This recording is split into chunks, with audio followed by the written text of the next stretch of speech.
sur BCN TV dans votre émission Faith in Action qui se traduit en français, la foi en action, une foi qui ne se limite pas juste dans nos paroles mais qui se vit au quotidien. Et aujourd'hui, on va encore parler d'un sujet très intéressant qui s'appesantit sur la foi et le choix du temps. Alors, nous nous retrouvons après une courte pause.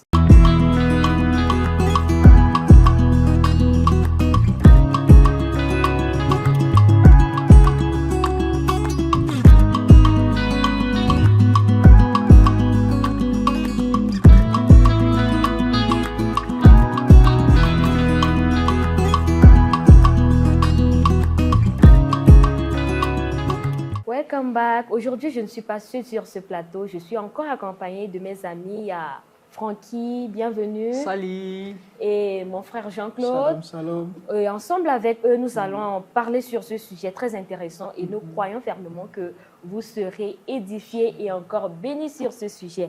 Alors, la première question qui se pose, on dit souvent racheter le temps car les jours sont mauvais. Alors, est-ce que vous pouvez nous dire de façon concrète, qu'est-ce que cela veut dire racheter le temps en fait? Bien, pour commencer à répondre à la question, qu'est-ce que cela veut dire réellement, comprenons d'abord le temps. En fait, on a deux types de temps. Il y a le kairos, qui est le temps des dieux. Il y a le chronos, qui est le temps des humains. Ce n'est pas parce que les humains ont fixé 24 heures que Dieu subit aussi les 24 heures. Ce n'est pas le cas.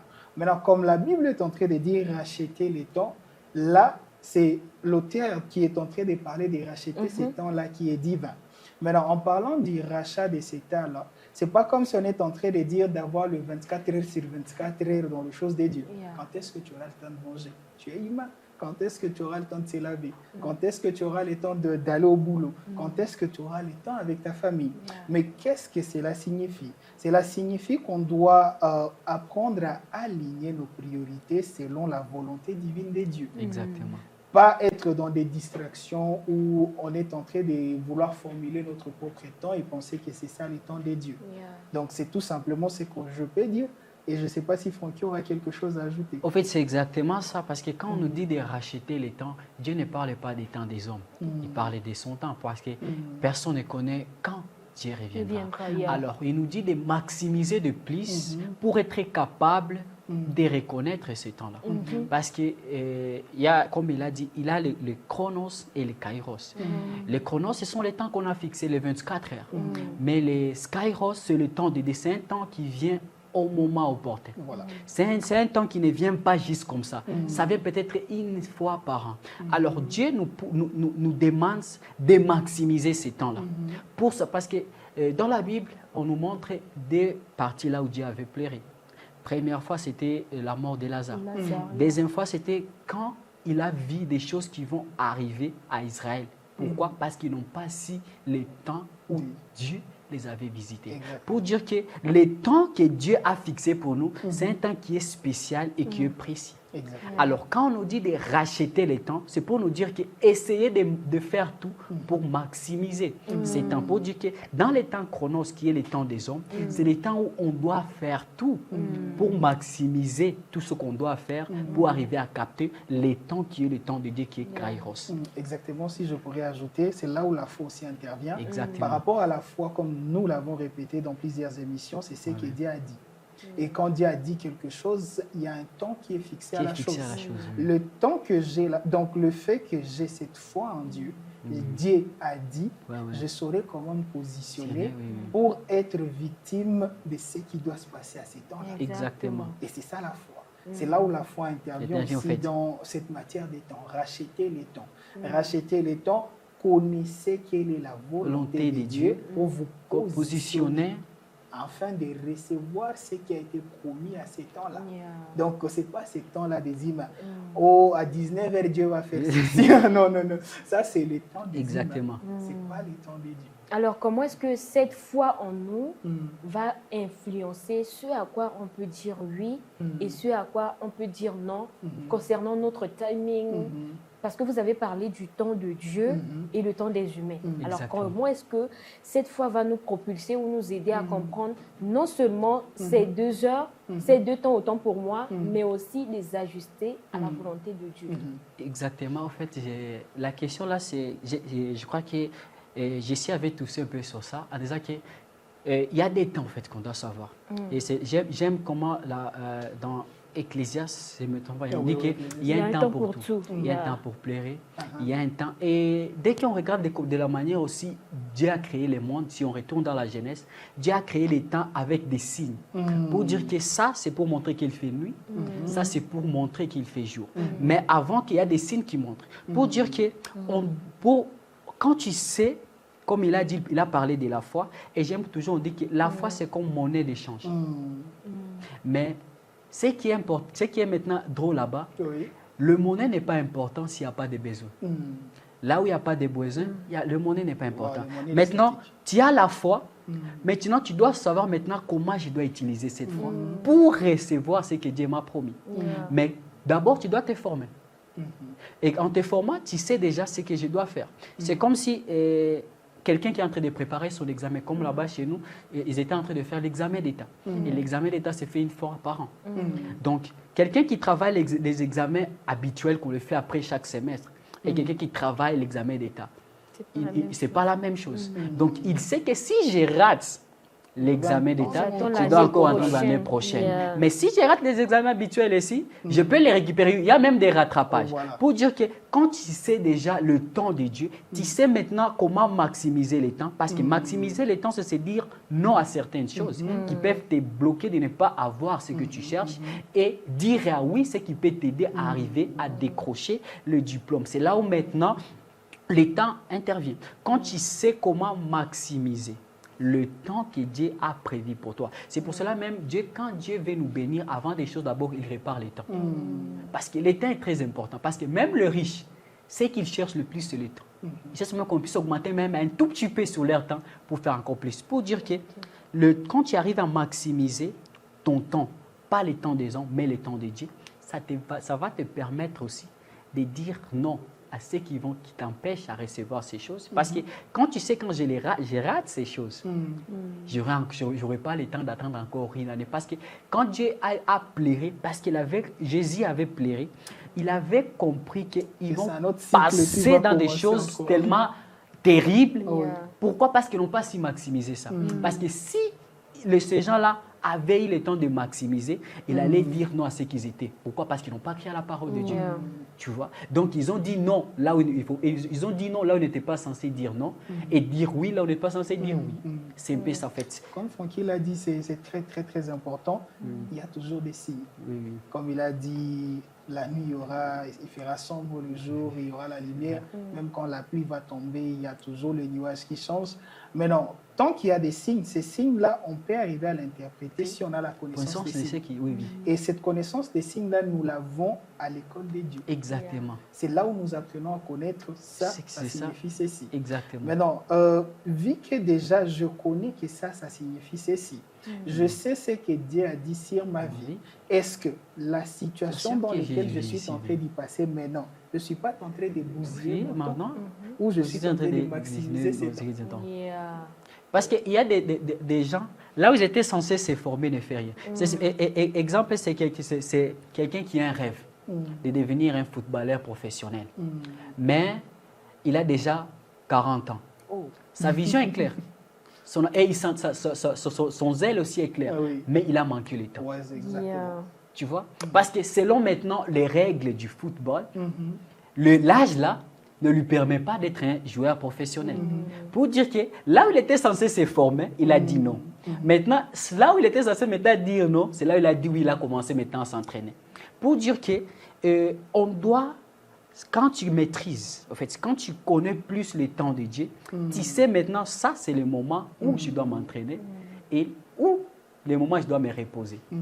Exemple, tu as envie de devenir peut-être artiste, que ce soit dans le domaine de la musique, mais le temps où tu étais censé se former pour apprendre plus la musique, toi tu cherches la célébrité.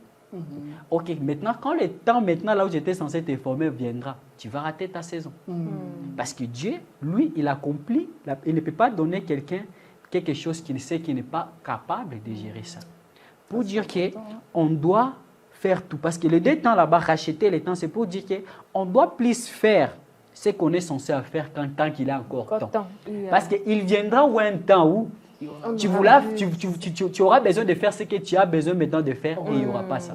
Donc, pour dire que quand on nous dit de racheter le temps, ce n'est pas pour dire que on doit acheter encore plus de temps, non. C'est de faire plus ce qu'on est censé faire tant qu'il a encore temps. Et en tout cas, c'est Francky est en train de dire, là, ça me ramène à ces proverbes-là, où l'auteur est en train de dire, tu dois voir comment le fourmi se comporte. Exactement. Il connaît qu'après cette saison, il y aura la pluie. Donc, je dois emmagasiner mon stock. Ça me ramène encore aussi à cet autre verset-là où, je ne sais pas si c'est un clan, un tribu, et ils avaient le don de lire les temps et les saisons. Et si vous essayez de voir le comportement qu'ils avaient, ils savaient mieux faire ce qu'ils doivent faire les dans tribus ces temps-là. d'Issachar, voilà, les fils d'Issachar. Il y a même Joseph lui aussi qui a su discerner les temps. Ils ont fait un stock en Égypte. Et voilà, il y a un... Et ce qui est drôle avec les fils d'Issachar, c'est qu'à cause de ça, ils avaient la domination même sur les autres. Ouais. Bon, ils sont en avance, ils connaissent. Tu vois? Parce que pour dire que quand tu sais comment, parce que Dieu a créé chaque chose avec son temps. Parce que Dieu, ce n'est pas quelqu'un qui va, tu dois te réveiller aujourd'hui. Et non, parce que même quand lui-même il crée des choses, il n'a pas créé des choses au hasard. Il crée des choses avec un temps. Il a commencé avec ça, quand il termine avec ça. Pour dire que même dans nos vies aussi, notre vie est basée sur le temps et les saisons. Il faut savoir, cette saison ici, qu'est-ce que je suis censé faire? Est-ce que c'est les saisons où je dois récolter? Parce qu'il y a des gens qui sèment là où ils sont censés récolter. Il y a des gens qui récoltent là où ils sont censés s'aimer. Voilà. Tu vois, et il n'y a pas de produits. Pour dire que quand on nous dit de racheter le temps, c'est de maximiser plus. C'est d'essayer de faire plus. Mais quand le moment maintenant de Dieu viendra, tu seras capable de maximiser ces temps. Pour ajouter une manière concrète de comment est-ce qu'on peut maximiser ces temps-là, c'est quand tu es en intimité avec l'auteur du temps. Exactement. C'est Dieu qui fait les temps. Ce n'est pas le chronos là des humains le 24 heures. Mais non, le fait que je dois me garder en intimité avec l'auteur du Kairos, je saurai exactement que dans cette saison, je dois faire ceci. Et plus je sais que dans cette saison, je dois faire ceci, je suis en train de racheter les temps. Et tout cela, c'est là où ça nous amène encore sur ce niveau-là de la foi. Exactement. Sans la foi, tu ne peux pas être en intimité avec cette personne. Parce que la foi en soi, elle vient du mot latin qui veut dire fidèle, donc avoir confiance. Si je n'ai pas confiance à cette personne de Dieu, je vais louper les temps. Exactement. Alors, mais il y a une question qui me revient encore. Selon vous, de façon pratique, comme vous le vivez, quelle activité ou quelle habitude dans votre emploi du temps actuel qui mérite d'être réexaminée afin d'être aligné à votre priorité spirituelle au fait? Quelle habitude ou activité actuelle dans votre emploi du temps qui mérite d'être réexaminée afin de toucher vos priorités spirituelles? Afin de toucher mes priorités spirituelles actuellement, la chose que je peux m'y aligner personnellement, c'est le fait d'éviter à dormir. Donc, le fait que je dors tard. Vous voyez, ça ne permet pas en soi. Il y a certaines activités que je n'arrive pas à faire. À la place où je devrais méditer, je ne sais pas, par jour, j'ai l'habitude de méditer 4 ou 5 versets bibliques. Maintenant, le fait que je dors tard ces derniers temps, je me rends compte que je commence à méditer des versets bibliques. Exactement. Vous voyez, là, ça commence à toucher le côté spirituel, le côté vie de méditation. Donc, c'est une chose que je dois recorriger le plus tôt possible. Sinon, là, je suis en train de m'éloigner de ces repères des temps. En fait, c'est ce que je dois dire quand on parle des temps, parce qu'il y a ceux qui vont penser dans le temps de business, de tout ce qu'on fait. Non, ce n'est pas ce temps-là. C'est le temps de Dieu. Voilà. Et quand c'est le temps de Dieu, c'est la volonté de Dieu. Parce que vous savez, aujourd'hui, on est capable de confondre ce que Dieu veut de nous et ce que nous, on veut. On pense, parce qu'on a des résultats sur ce qu'on veut, on pense que ça, c'est la volonté de Dieu. Non, parce qu'à la fin de toutes choses, Dieu ne va jamais te demander combien d'argent tu avais sur ton compte bancaire, combien de clients tu avais eu, mais Dieu va te dire comment tu as géré ce que je t'ai donné, ce que j'ai mis en toi. Parce que quand on parlait des temps ici, on ne parle pas des temps de nos priorités. Non, on parle des temps des priorités de ce que Dieu a mis en nous. Parce que quand on avait donné notre vie à Dieu, nos priorités ont changé. Ce n'est plus nous qui vivons, mais c'est Dieu qui vit. Pour dire que quand Dieu dit de racheter les temps, il ne dit pas de racheter les temps pour si tu n'es pas marié, il faut te marier. Si tu es encore pauvre, tu dois devenir riche. Ça, c'est une incompréhension. Ça, c'est une incompréhension. Ce qu'on doit comprendre, c'est quand on parlait des temps, on parlait de ce que Dieu a mis en toi. Ce que Dieu a déposé sur ta main. Comment tu gères ça? Est-ce que ça fonctionne? Est-ce que ça a des résultats? Ou tu as déjà abandonné ça? Ou bien tu es en train de gérer tes résultats? Parce qu'aujourd'hui, on est tellement prisonnier des visibles. Dès qu'on réussit, on réussit dans tout ce qu'on est en train de faire, on pense que ça, c'est ce que Dieu nous a dit de faire. Ok, ça, c'est la volonté de Dieu. Donc, je suis en train de gérer bien mon temps. Non, ça, on se trompe. J'aime bien l'exemple que le frère Jean-Claude a dit. Il a parlé de façon, genre, ce que lui, il a vécu, en fait. Alors, j'aime aussi ce que, Francky, tu es en train de dire, mais dis-nous au moins, parce qu'il ne faut pas que nos téléspectateurs croient que nous sommes tellement parfaits, nous sommes des anges. Parce que nous aussi, nous faisons face à des défis quotidiens, au fait. Mais l'idée est de les aider, bien que nous faisons face à ces défis. Mais comment est-ce qu'on a fait pour nous relever, pour sortir de ces défis, au fait? Alors là, pour le frère Jean-Claude, il a dit, auparavant, il faisait 4 à 5 versets. Mais maintenant, le fait de dormir tard, ça a joué sur sa méditation, en fait. Donc, ça c'est en train de rétrécir cette capacité qu'il avait de méditer. Alors, chez toi, Francky, peut-être pour lui, c'était de ce côté méditation où il est en train d'être rabaissé. Mais pour toi, peut-être, ça peut être dans un autre secteur, un autre domaine. Non, oui, en fait, moi, c'était sur mon intimité. Parce que quand j'ai donné ma vie à Dieu, je me suis versé certaines disciplines pour m'aider au plus à garder le feu que j'ai en moi. Alors, ça arrive à un certain temps où je n'arrive pas à respecter au fait cette intimité-là. Parce que je suis quelqu'un Dieu me parle trop dans les rêves.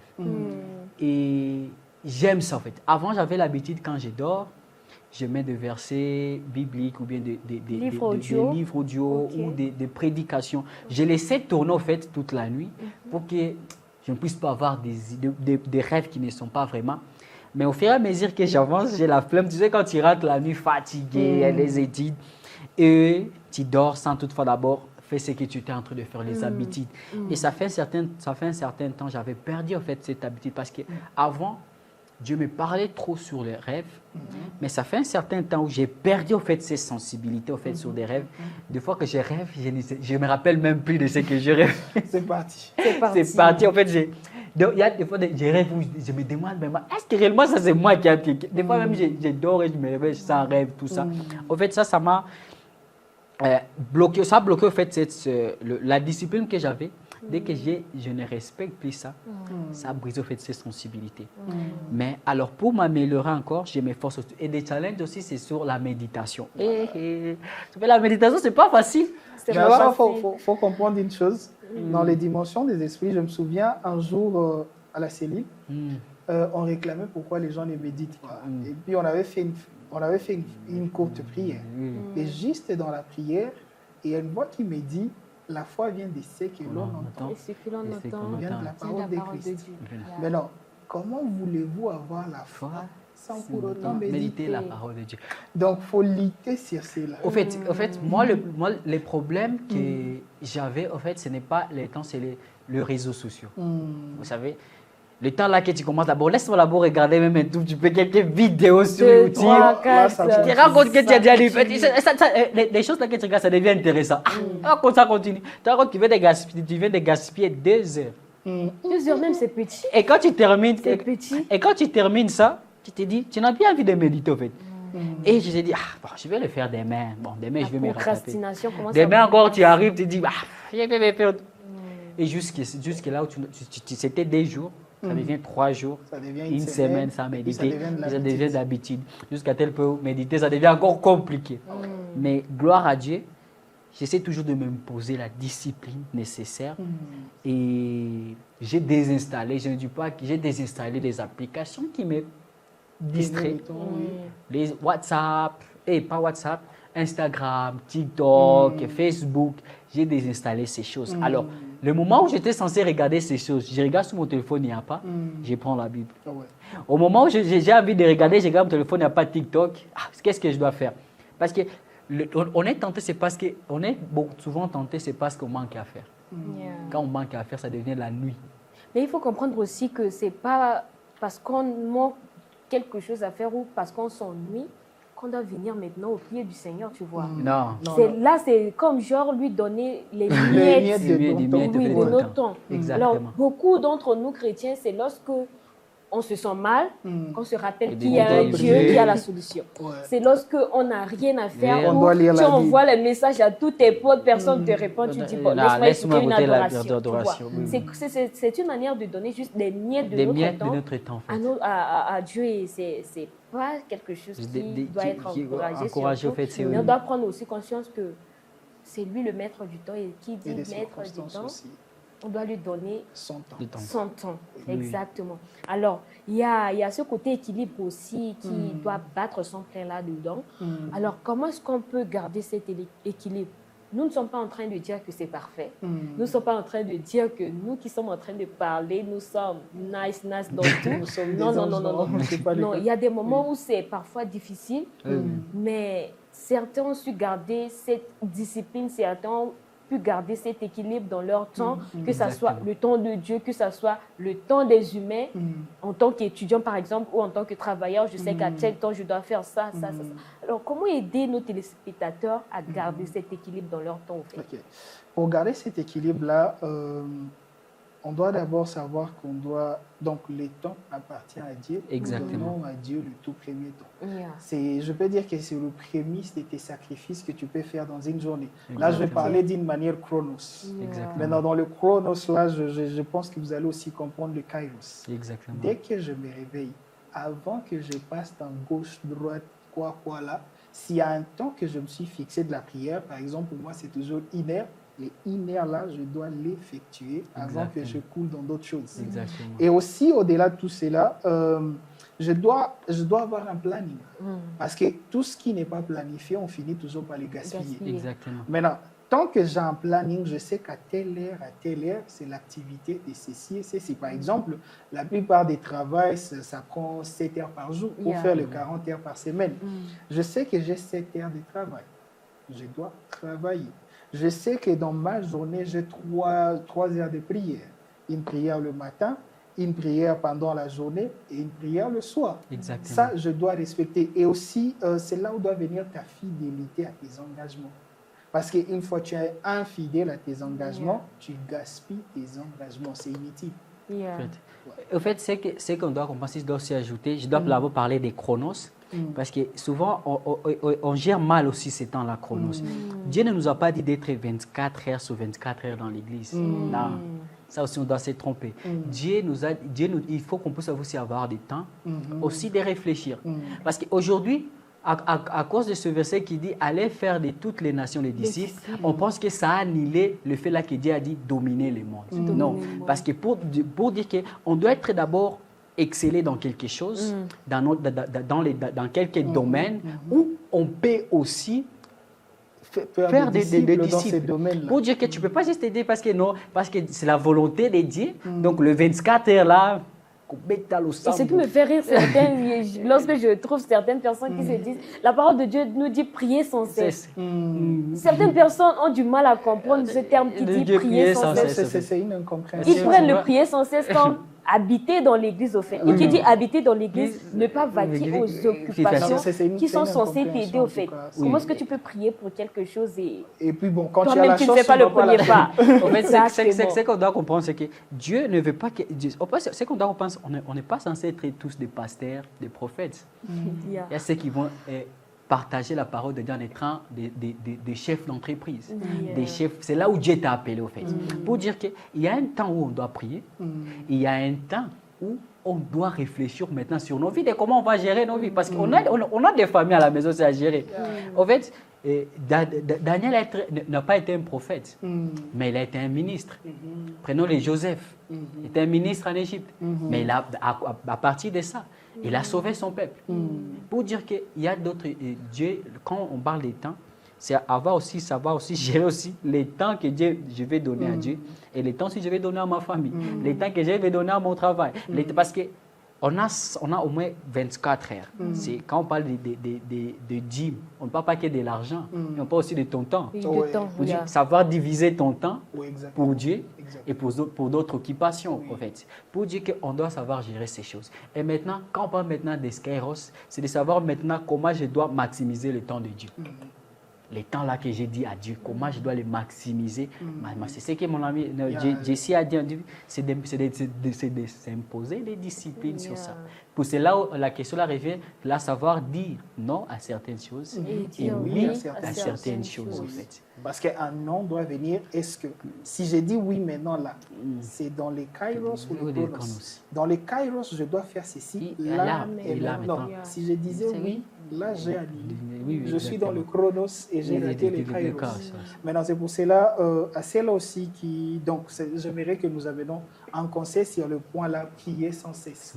C'est que la Bible dit et qu'on doit rester dans un état d'esprit de prière. C'est pas comme si tout le temps on doit être à l'église. Parce que si je peux prendre l'exemple d'Esdras, ou bien il y a Esdras et puis Esdras, il y a un autre livre là qui suit, ça me passe un peu dans la tête, Néhémie, voilà. Néhémie en soi, il était un échanson, cela veut dire il servait du vin sur les tables du roi.